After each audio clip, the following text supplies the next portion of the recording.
G'day, welcome to some Chillout 3D modeling. I'm Eric, and today we're going to be making a commissioned character. It was requested by a gent named Backpack, and it is his D&D character called Sir Gargleon. And it is a anthropomorphic frogman, which was a cleric who ended up being cursed because he bullied a wizard and became undead. And so then he became, and because he's undead, he's now a necromancer cleric. And yeah, he's a very interesting character. He made an airship captain jump ship because of... Have you ever heard of the Chronicles of Sir Gargleon? No? Gargleon these nuts! So it's not exactly he doesn't seem to be a very good person, but he's a very interesting character.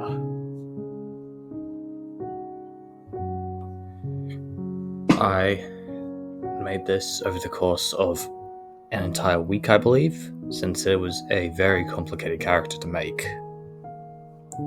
So I also had forgotten to record most of the actual modelling process.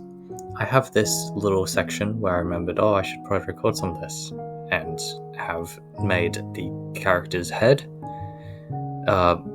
However, I did record the entire process of the texturing, so in this video I'll be going into a bit deeper dive into the actual texturing process than modeling.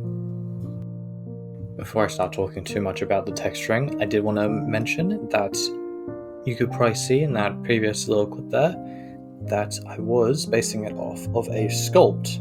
I was making a lower poly version of said sculpt that was provided to me by Backpack and was made by a friend of his and finalized by him, I believe, and I was to make it lower poly and able to be used within the game engine Unity to be used in VR chat.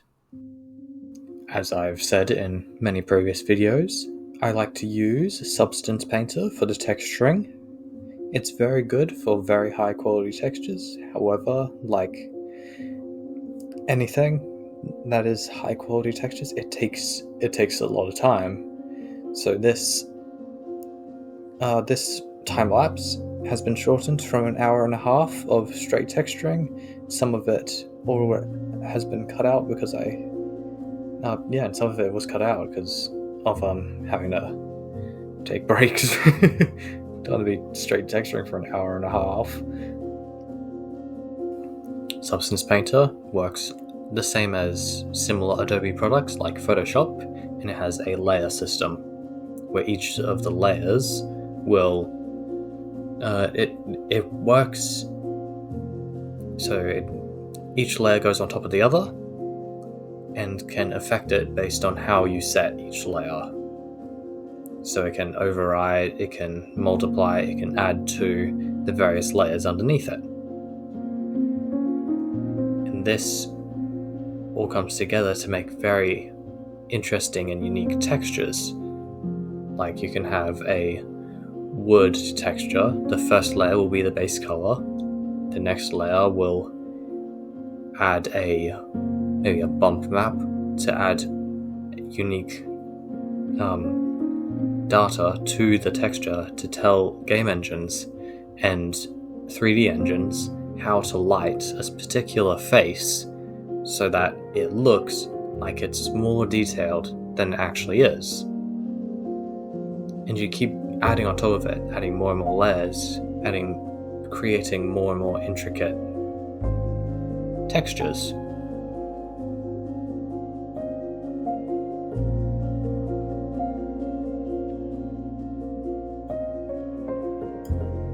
Here you can see I've made a new layer to create this detail, this little symbol on the character's jacket. This little symbol here uses a fill layer that has a slightly darker color and a height of +1, so that it looks like it's bumping out of the material, even though there's not any actual change in the height of the face. I like to use this strategy a lot with the black mask and fill layer because it's not nearly as destructive as other methods. You can just go through and paint direct color onto the base layer, and it will work. You can do that. It's much harder to undo if you accidentally stuff something up. So I like to have multiple colors have their own fill layer, where you can change the entire color of the entire layer, and then any actual smaller changes, like where you want each of the colors, will just be in the mask.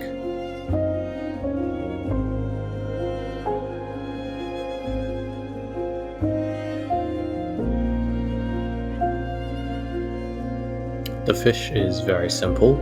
I just use for the outside of the fish, I just use just a basic color with a rather glossy finish to it. I do this by having a rather low metallic and low roughness, so it looks smooth and slippery like a fish, but it's not metallic like a sword or any metal objects. I then go along and add another layer, which is basically the same thing, just with a slightly higher height value and a different slightly lighter color. And I go through and add splotches of these just to give the resemblance of scales without having to go through and add every single little scale, which would take a ridiculous long amount of time. You may have noticed earlier that there were some very low poly aspects to this character, especially on the fish.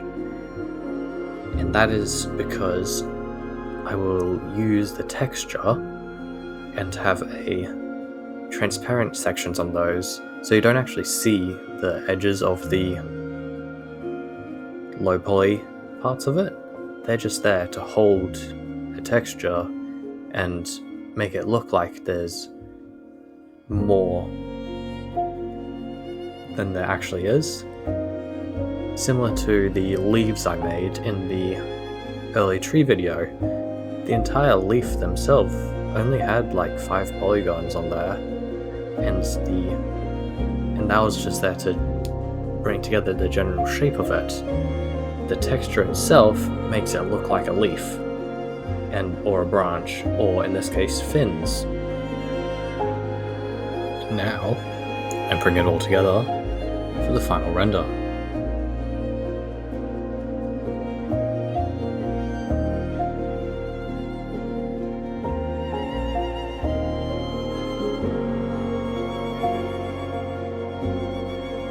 Thank you very much for watching till the end of the video.